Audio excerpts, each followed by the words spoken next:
HubSpot, the gold standard for SEO, search engine optimization, lost 80% of its organic traffic due to AI search.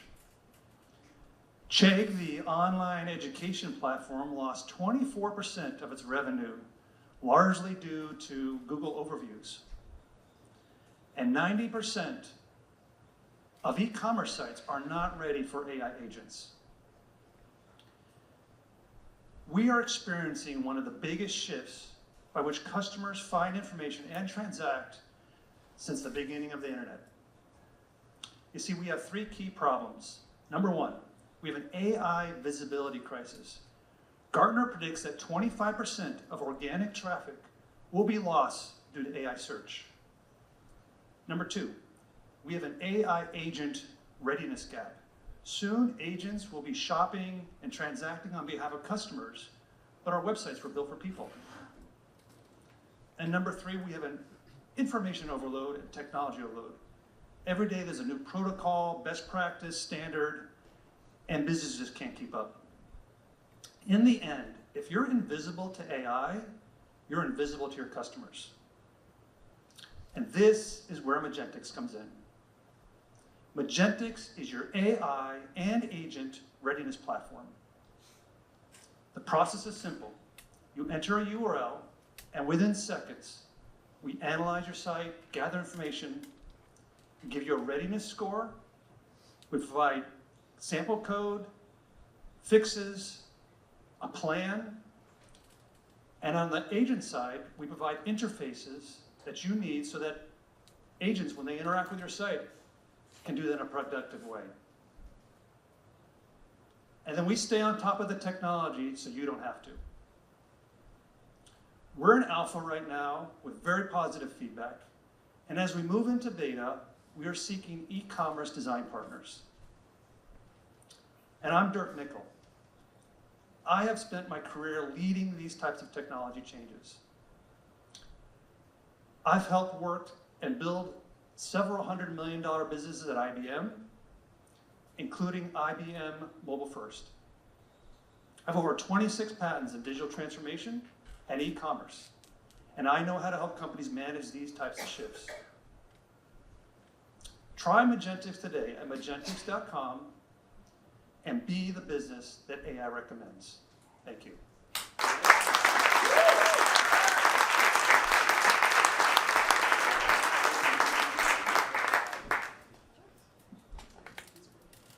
Hey Dirk, nice to see you again.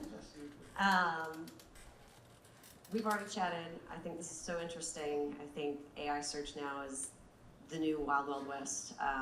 Back in the heyday when the search engines were first out and SEO became a term. I'm so interested that you're doing this, and I'm curious, who are you selling to? How are you earning? What's your revenue model look like? What does the business model look like?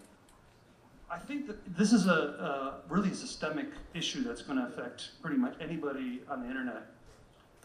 I think that we feel our initial target that's probably most effective, that both impacts the search side but also the agent side, is our e-commerce. So that's our initial target. Our approach will probably be a three-tier SaaS model.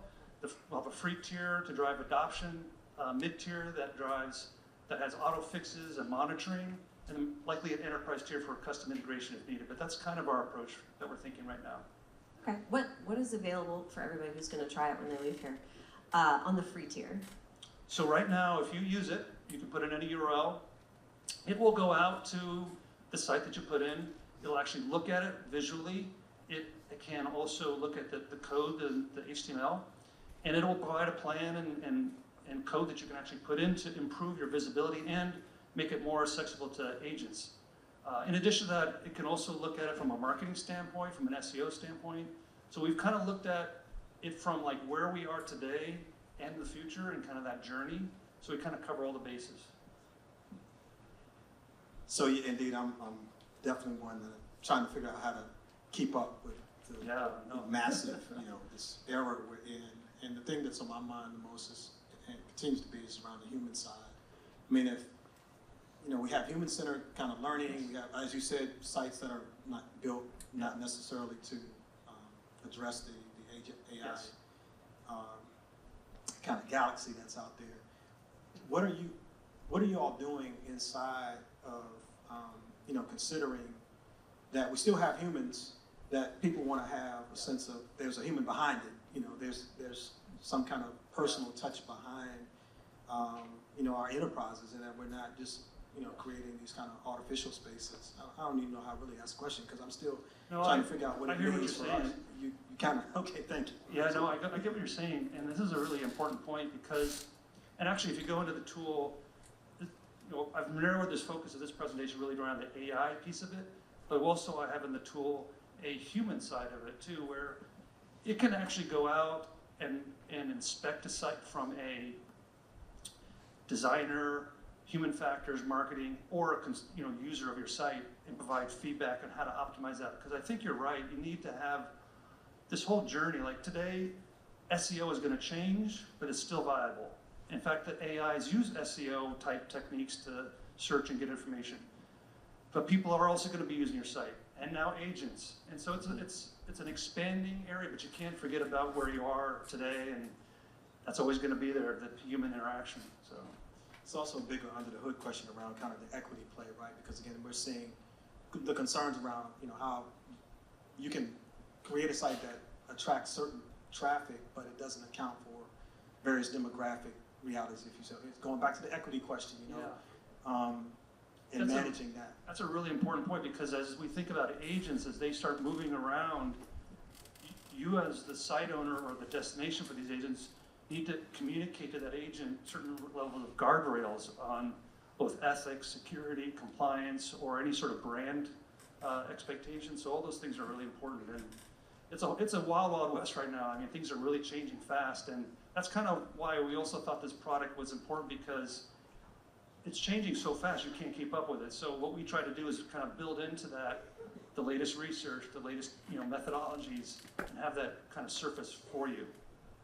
You actually have just kind of led me into the question I had there, which is some of us were old enough to see the dawn of the internet, and we thought that was fast. But the dawn of AI agents, and now agents working on behalf of humans, is even faster than the dawn of the internet.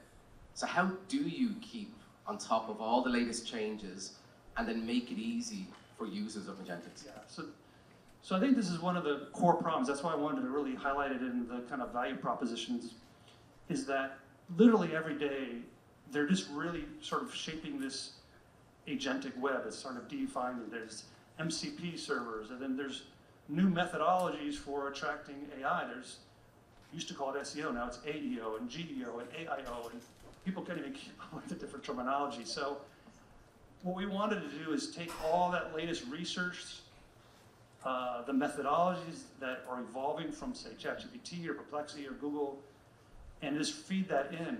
Also, since we're monitoring the sites and we can also do auto-fixing, it's a closed loop. So over time, we may have an advantage because we're fixing and auditing and seeing the impact of those changes in real time. Ideally, that will start to be our moat, where we'll have some insight that maybe others don't have. Great job, Derek. Can't wait to see you grow. Let's give him a hand. Thank you.